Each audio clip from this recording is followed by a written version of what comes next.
Direct from our newsroom in New York, in color, this is the CBS Evening News with Walter Cronkite and Morley Safer in Owerri, Nigeria, George Herman in Detroit, Bill Stout in Los Angeles, and William Cole in Moscow.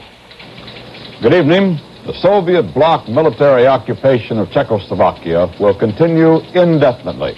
The Soviet Union demanded and got that concession from Czechoslovakia's liberal leaders in 2 days of talks at the Kremlin. The communique issued tonight said some Warsaw Pact troops will be, quote, temporarily stationed on Czechoslovak soil, even after the country returns to the path of orthodox communism dictated by Moscow. Now, that same term was applied to the Soviet troops who remain in Hungary today, 12 years after the Hungarian revolt was smashed. There were more calls at the UN today for an end to the Czechoslovak occupation, but Russia already has declared that the issue is strictly one for the communists to settle. Czechoslovakia's acting foreign minister echoed that line in a speech to the UN General Assembly. The International Red Cross reported today that 4 members of one of its surgical teams in Biafra were murdered this week by a drunken Nigerian soldier.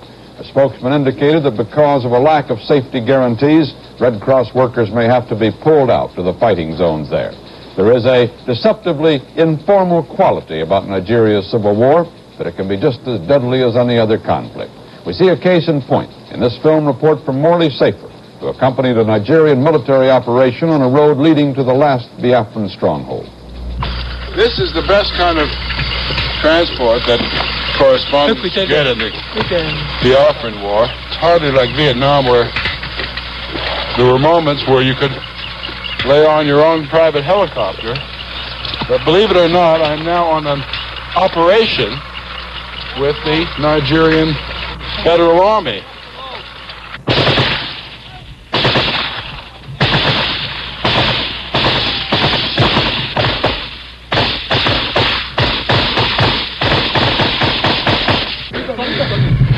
This is the road to Amahia, and we're with federal troops, and up on that hill, on that rise in the road, there are Biafran rebels.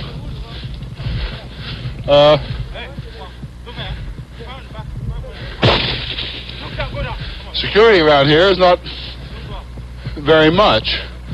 We were walking along this road a minute ago and sighted some rebels at the top of that hill. This Nigerian major, that's the one in the red beret who's in charge. Because we are at the valley now, they have advantage on us here. Yes. How many of them are there? Well, I think about a company. A company? Yes.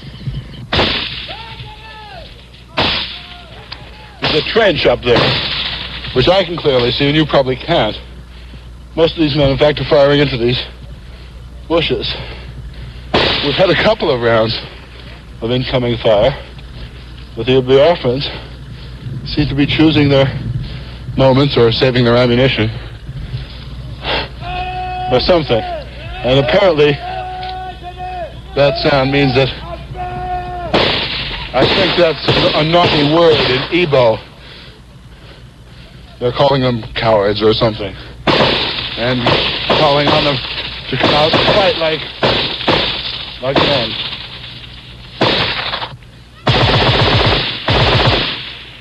See every kind of uniform in here. Where did you get the uniform? You did, yeah. You found it here? Yes. Of a dead man? Yeah. We appear to now be hemmed in on both sides. The Nigerians are staying on the road, but the Biafrans seem to have both flanks, and there's plenty of stuff coming in now. There is absolutely no security on either side of this road. We've got the road, but they're in the bushes. The only fortunate thing this afternoon seems to be that the Biafrans so far seem to be as lousy shots as the Nigerians are. Moments later, the situation turned worse. Safer's microphone cable was severed as he and the Nigerian troops were pinned down.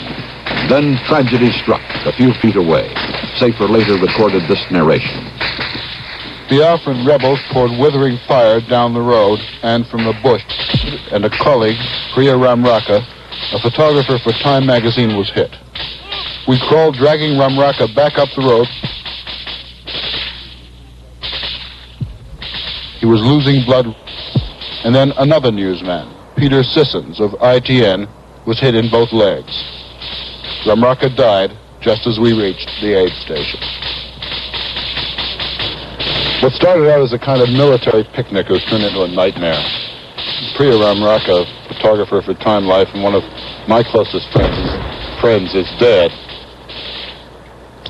He possibly could have been saved, but the medical treatment here was so rudimentary that he had to die. Another reporter, Peter Sisson of ITV, Independent Television News of Britain, was wounded, and badly wounded. This is Morley Safer, CBS News in Owerri, a place barely known and quickly forgotten. In Washington, Senator Edward Kennedy called again today for immediate UN action to relieve starvation and suffering in Biafra.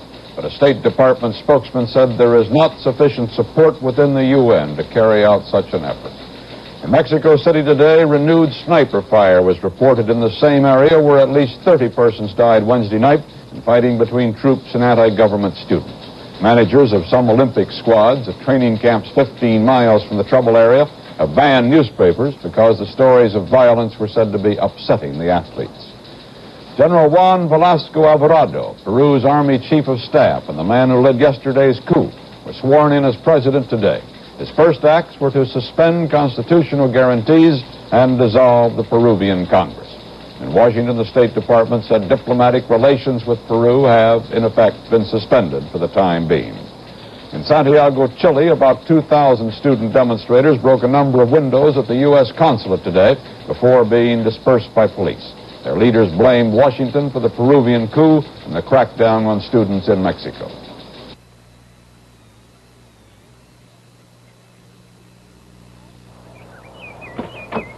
Oh, my. You don't usually get a chauffeur when you test drive a car. But the 1969 Ambassador is no ordinary car. Well, Oh, boy. it's a comfortable ride. Very. Say, you've got, Goosebumps. the driver, do you mind turning down the air conditioning just a hair? Certainly. Driver, will you take the next right? Yeah, Maple Terrace. Yeah. My husband. The business partner. There he is! Surprise! Hello, stranger!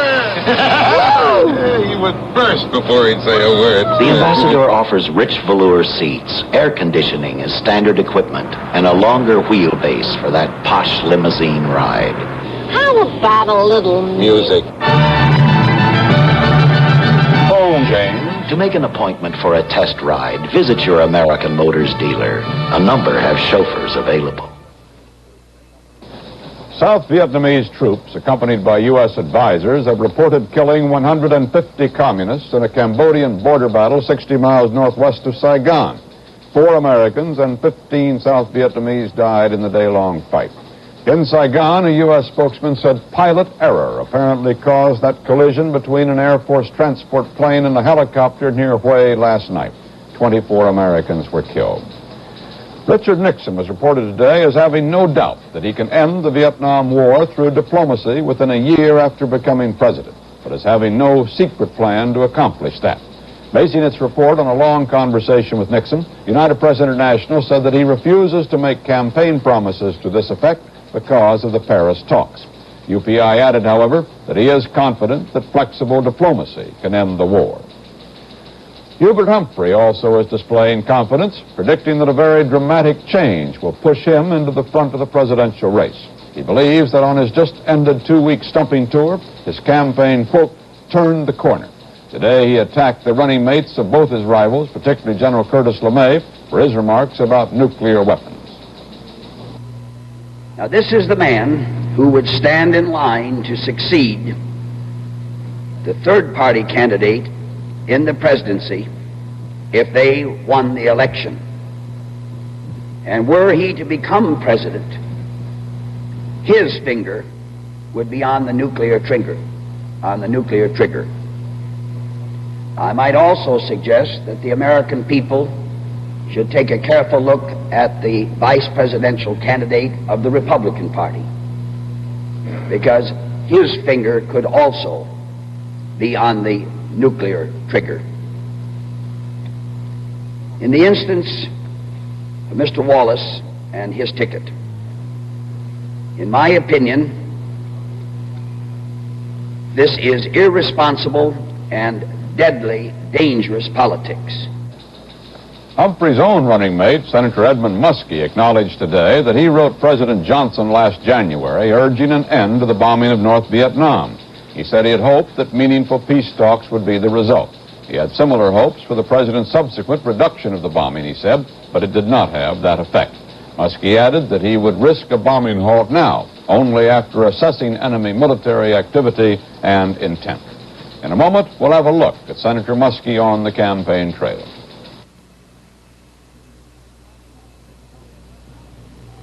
That's what happiness is. Happiness is many things to many people. Happiness is.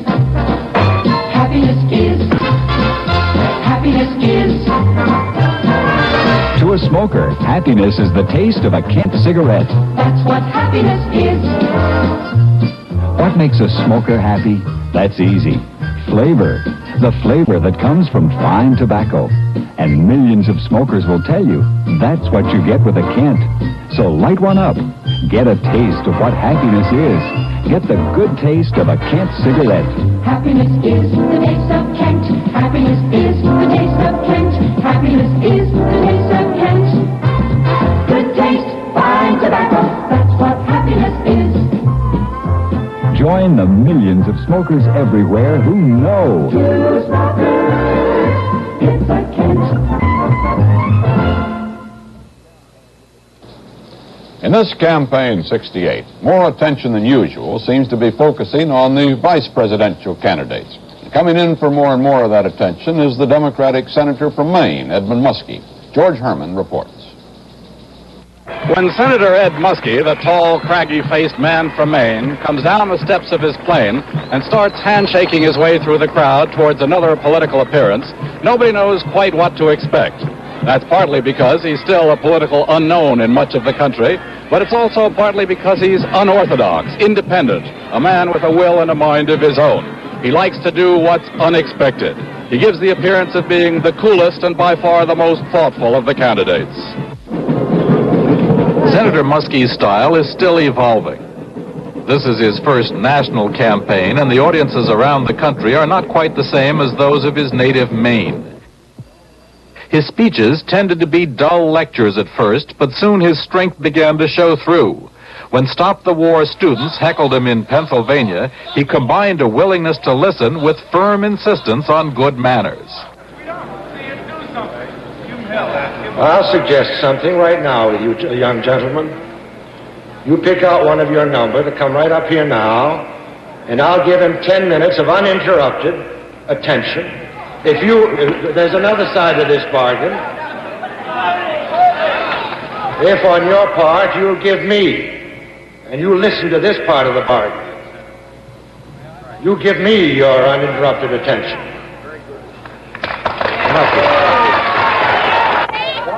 But when followers of George Wallace heckled him in Michigan, he snapped back in a far different manner.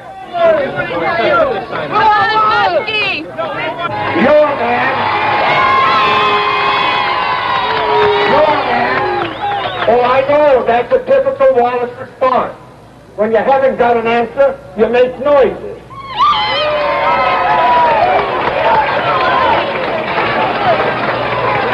It's time that your candidate and you people began to talk sense instead of making noise at the American people.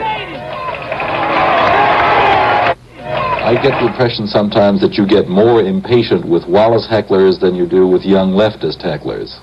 Yes, I don't think the Wallace people have any excuse. I don't know whether I would invite them to share a platform. I might. It would depend upon whether I thought that they were really interested in saying something substantive or simply abusing the privilege. But with these kids, I think that all they need is confidence that somebody will listen. The most striking aspect of Senator Muskie's independence and tough individualism is his unwillingness to give audiences what they want to hear. Instead, he tells them what he thinks they ought to hear. To a Detroit local of the United Auto Workers, where George Wallace has been showing strength, he gave a little lecture on what working men ought to remember and apparently don't in 1968. I can understand that he'd like to protect what he's got, but he ought also to understand, in the face of the fact that he was willing to fight in 32 for what he didn't have, that other people in 68 might be willing to fight for what they don't have.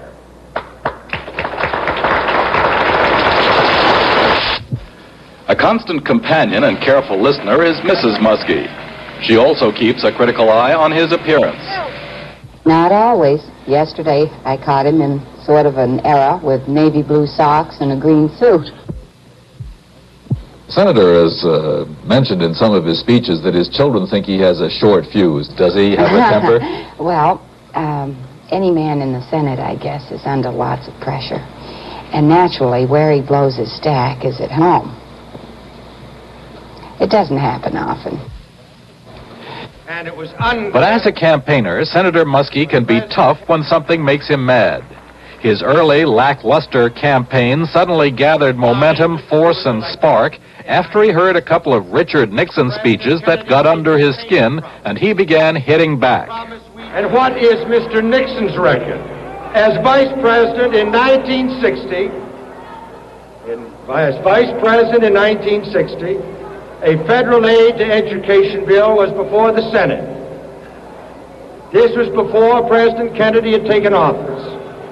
This vote in the Senate was a tie, and the Vice President at that point had his constitutional privilege of breaking the tie, and he broke it by voting against education for American children in 1960. Relaxing after a long day of speaking and shaking hands, Senator Muskie talks about himself and his role in the campaign. I think I've tried to be myself, and I think Mr. Humphrey has. He has a different problem than I have. On the national scene, I'm a new face. I was an unknown face a few weeks ago. So I start from scratch. So they see me as I emerge. With Mr. Humphrey, he's got all this scar tissue that's accumulated through the pre-convention struggles and his associations with Mr. Johnson as his vice president. And it's difficult for him or for the public to get through that scar tissue to see the real Humphrey. I wish so much for him, for the American people to see him as he is, because as he is, he's the impressive leader that I've agreed to run with as vice president, and this is very important to me.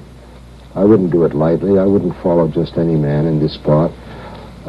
I like Hubert Humphrey, and I respect him, and I'm proud to run with him, and I hope he is president, because I think we need him. Muskie's audiences are sober and attentive, not wildly enthusiastic, but interested nevertheless in what he has to say. They seem not quite certain how to react to this new and different kind of politician, but they seem instinctively to like and respect him. Senator Muskie knows he isn't making big headlines with this kind of speaking tour around the country, with speeches that tend to be earnest, a trifle overlong, and frequently dull. But he's content to go on like this, building his reputation. And if past campaigns in Maine are any indication, he may catch fire in the last few weeks of campaigning. George Herman, CBS News, with the Muskie campaign. On later programs, reports on the other vice presidential candidates, Agnew and LeMay, on the campaign trail. An organizer of the Chicago Convention Disorders told a congressional hearing today that he met with Viet Cong agents behind the Iron Curtain at a time when he was planning the protest. But the witness, Robert Greenblatt, did not say that the Chicago plans were discussed. He said he met them to see how the Paris talks were progressing. Greenblatt said he would do anything to stop what he called illegal U.S. aggression in Vietnam. He testified just before the House Committee on Un-American Activities recessed its hearings until December. When you have acid indigestion, every second counts. So count on instant-acting Phillips tablets. Phillips tablets go to work in seconds. With one of the fastest stomach settlers ever discovered, each small Phillips tablet neutralizes more excess stomach acid than the leading antacid tablet that comes in a roll. So for fast relief from acid-upset stomach, when every second counts, count on instant-acting Phillips tablets. How many pain relievers do you know of that give you a second dose of pain reliever during the night while you sleep? Measurin does, the first pain reliever with a built-in second dose. Measurin contains a double dose of aspirin in timed release form, so you take it once every 8 hours instead of every 4. Gives maximum nighttime pain relief. Helps you wake without stiffness. That's timed release Measurin, the convenient pain reliever with a built-in second dose for a long-lasting pain relief. Exactly 4 months ago tonight, in the Los Angeles hotel where he had just claimed victory in the California Democratic primary, Senator Robert F. Kennedy was shot and fatally wounded.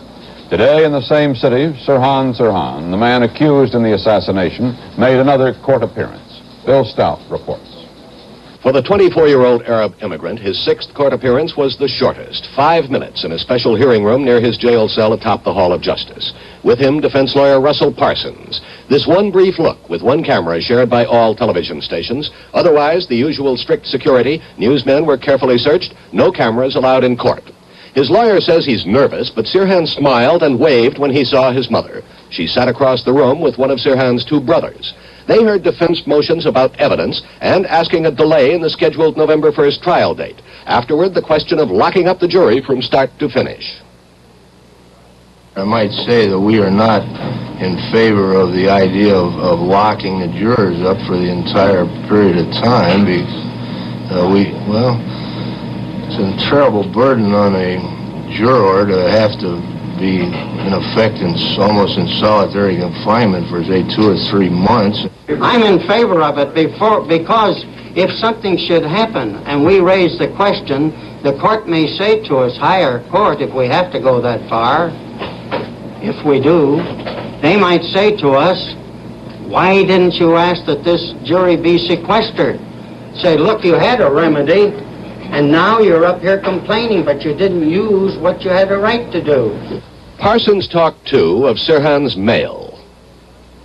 People either loved or hated Robert Kennedy. Nobody can deny that. The press shows it, the magazines show it, and some of the letters say you're a hero. You're to be commended. I wish I could have done the dirty job. The defense wants the trial put off to next year. On all motions for discovery of some evidence, suppression of other, and the trial date, the judge set October 14th for a hearing. Bill Stout, CBS News, Los Angeles. The 16-day holdout of British farmer John James ended today when a sister, allowed in to visit him, snatched away his shotgun and threw it out a window. James quickly was taken into custody. His wife and 4 children, who remained with him throughout the long siege, left the house unharmed. James, a former mental patient, had barricaded himself and his family last month after he was stopped for a traffic violation. Francis Biddle, the nation's Attorney General during World War II and a judge at the Nuremberg war crimes trials, died today after suffering a heart attack at his Cape Cod summer home. Biddle was 82. Prices continued generally upward on the New York Stock Exchange today. The volume was 15,350,000 shares. The exchange index gained 17 cents.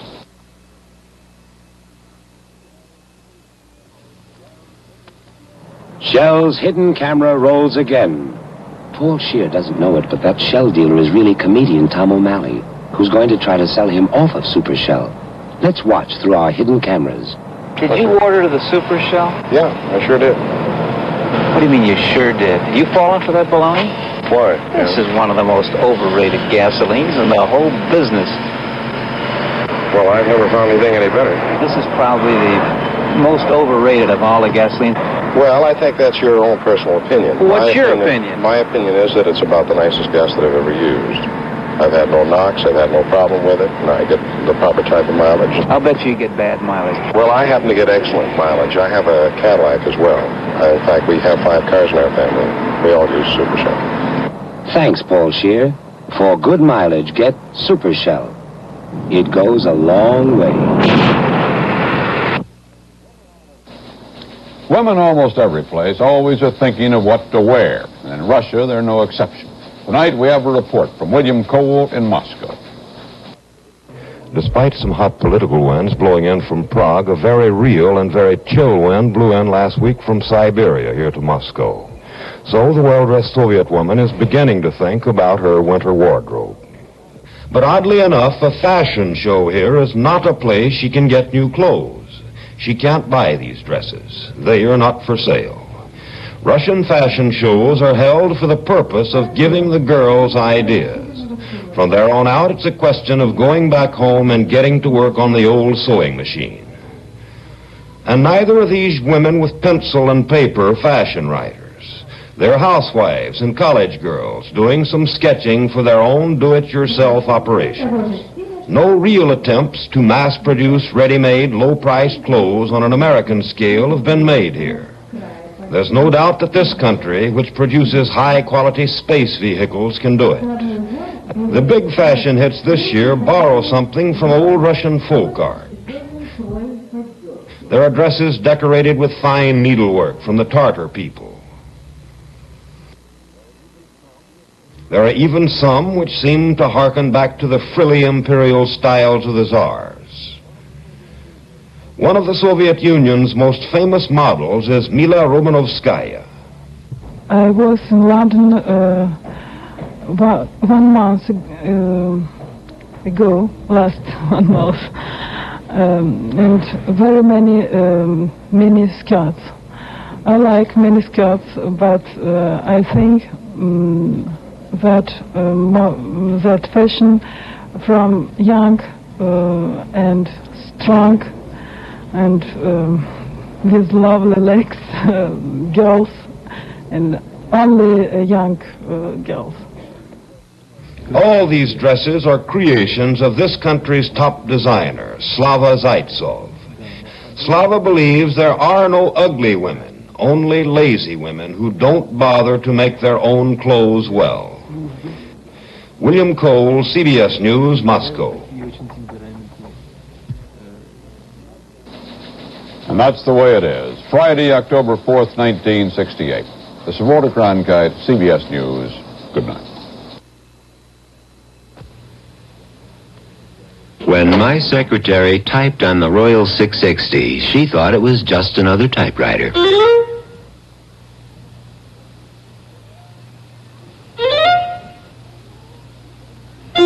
But then she found out what we found out when we compared electric office typewriters.